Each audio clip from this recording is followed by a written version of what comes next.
Hasan Kaigi, until eternity, the bringer of truth, witness to an era, the path to the future, living in legends. A pearl which is concealed in the sea is thrown on the shore by a hurricane. Wisdom is revealed in grief when the heart withers from its wounds. By Hasan Kaigi. We're still retelling and memorizing these words by heart. Jibek Majinov touches the strings of the dombra, and words take him deep into the centuries past.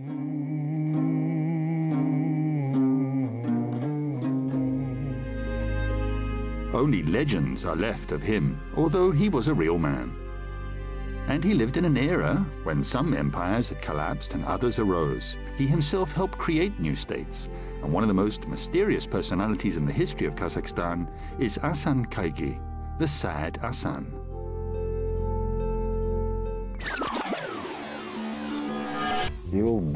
He was mostly worried about the fate of the people. He was a spiritual leader, some sort of secretary of state of his era. Yes, he was the main advisor of Kere and Jibek. He sought the promised land, Jibek.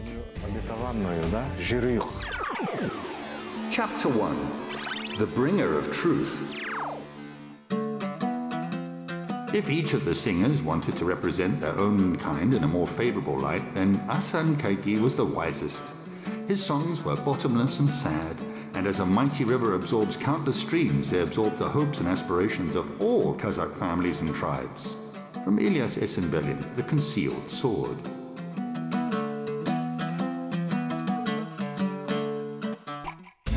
In an ancient capital on the shore of the Ili, Janibek Sultan, his brother Kere, Koblandi Batir, legendary characters of real history. On the set, even the assistants in the costumes of 15th century. The exceptions, perhaps, are only camera people. And the director. The film Kazakh Khanate, The Golden Throne. This is the throne which was in Signak, the first capital of the Kazakh Khanate. The foundation of this throne was laid by their great-grandfather, Urus Khan, in Ak-Orda. The 21st century blended with the 15th. Steppe Amazons rest in the tent, warriors take selfies, and Koblandi Batir is in the backdrop of the Horses of Iron. But one of the key characters is not on set today. I've heard about Hasan Kaigi from childhood. Hasan Kaigi was a poet and philosopher. Gérard, who, by the way, mostly played the sacred kobuz, from ancient times it was believed that Gérard were marked by God. They were intermediaries between the people and the spirits. Aruas, they're not afraid to tell the truth.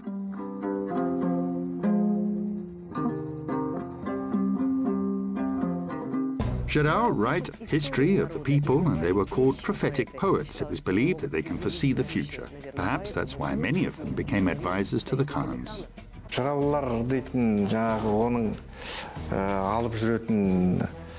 The duties and burdens of Gérard are not easy. They tried not to talk about their problems, but about the sorrows and needs of the people. This is different from other poets and storytellers.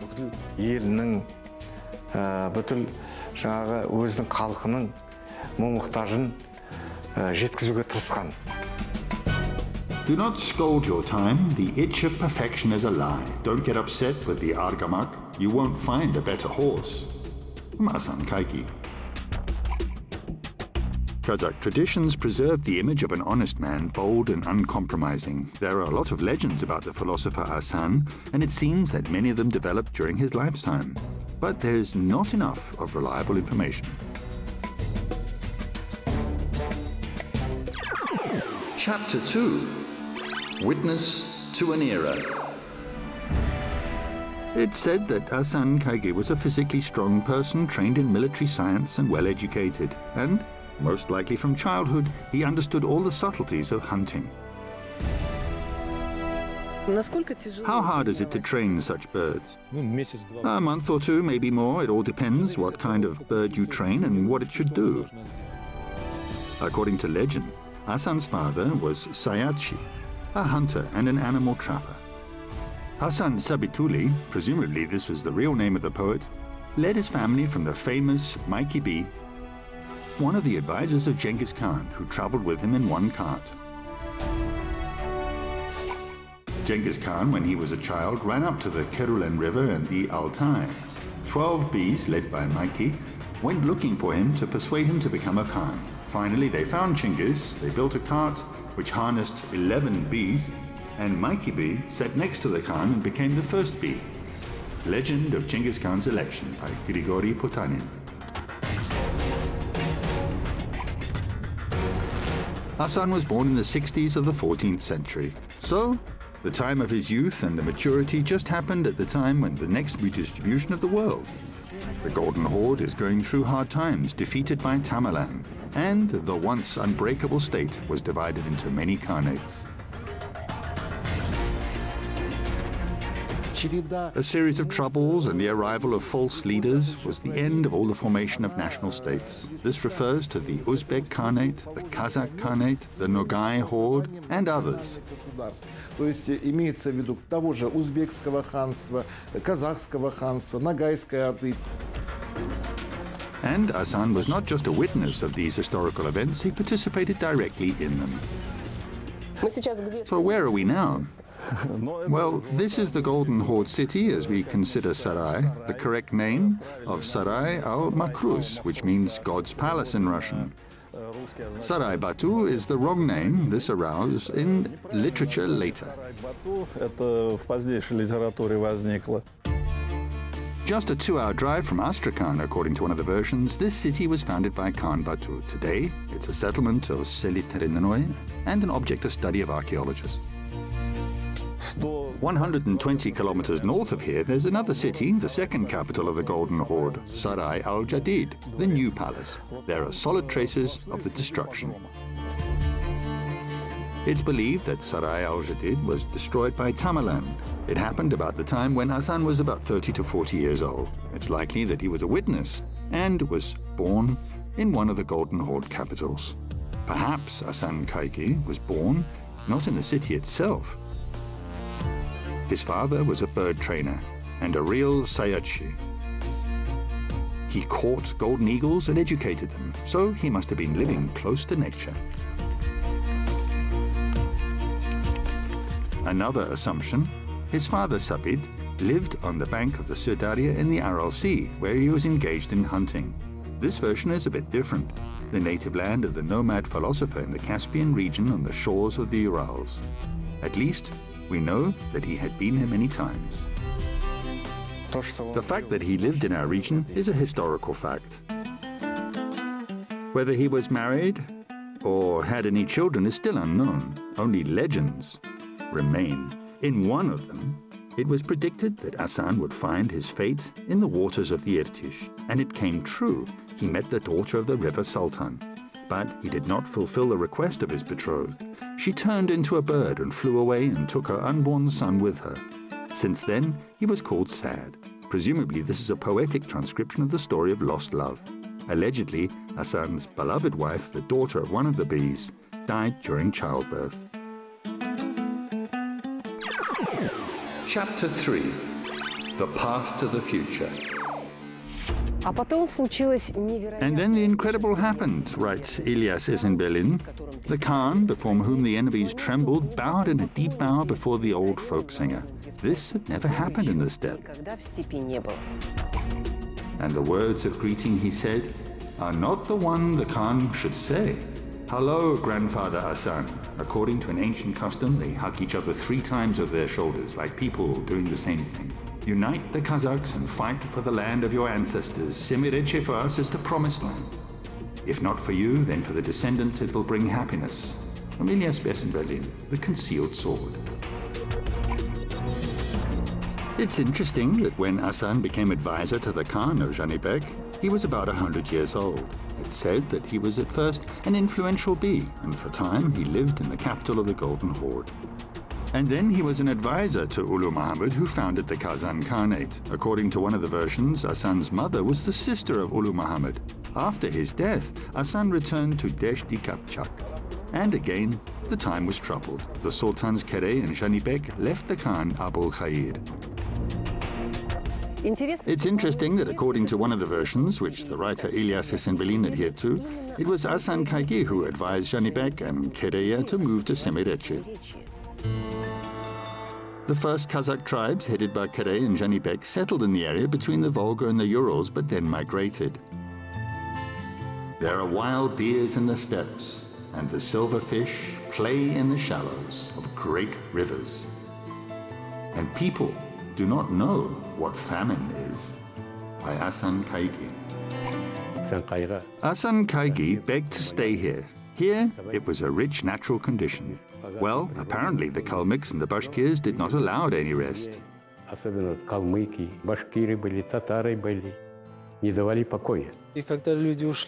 And when people left to the banks of the Chu River, where the living conditions were much more difficult in terms of climate and for livestock and for people, but the most important wealth was that on the banks of the Chu, where peace and quiet, where people needed. To unite people, so they will live in peace and prosperity, was his utopia, his city of the sun. He spent most of his life in search of the promised land. According to the surviving legends, the philosopher traveled a lot. He was in China, Kashgar, Crimea, and even Moscow. And when he was already over 80, he saw all the land of his homeland. More precisely, he traveled on his camel, Zhelmaya. It seems that Hasan Kaygi had a great work about Zheroyuk. Born of a dream of the happiness of the people, it's difficult to say whether it was in the form of a Tolgao or Gérard, or it resembled the utopia of Thomas More, or the City of the Sun by Campanella. The legends that have come down to us are apparently the remains of his philosophical work, which turned into legends. Mukhtar Magain.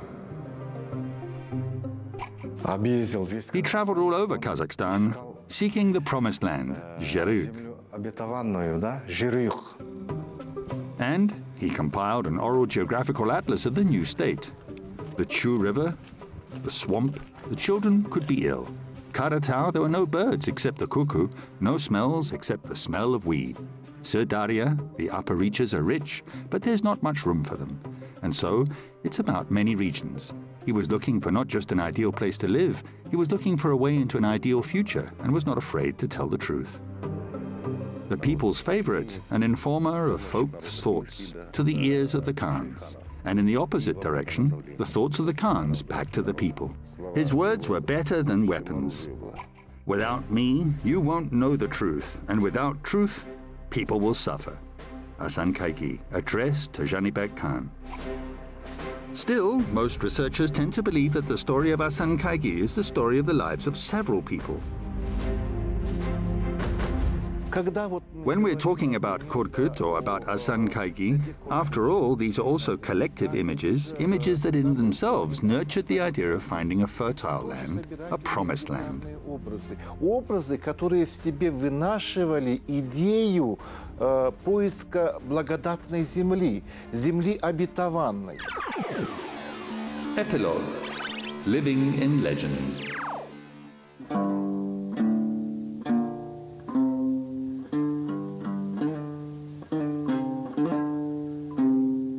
He's been living more than 100 years in the world, and perhaps people could not even imagine that he was mortal, writes Ilyas Esenbelin. According to legend, Hasan Kaygi died when he was an old man. He was more than 100 years old, and he was buried in the Uliatau Mountains. But exactly where the great philosopher died is also unknown. At least 3 places are suggested. In our film, Hasan Kaygi also gives the main directions in all scenes, and by the end of the 2nd season, he went away. No one knows where. He said that he had fulfilled his mission. According to the legend, he could not die until he'd fulfilled all that he was destined to do. And these are people who left their descendants with the hope that when a difficult day comes and they are in danger, they will come back. What in life is considered a misfortune? The steppe where there is no place to herd is a misfortune. A kind word that we didn't have time to say is unhappiness. Hasan Kaygi.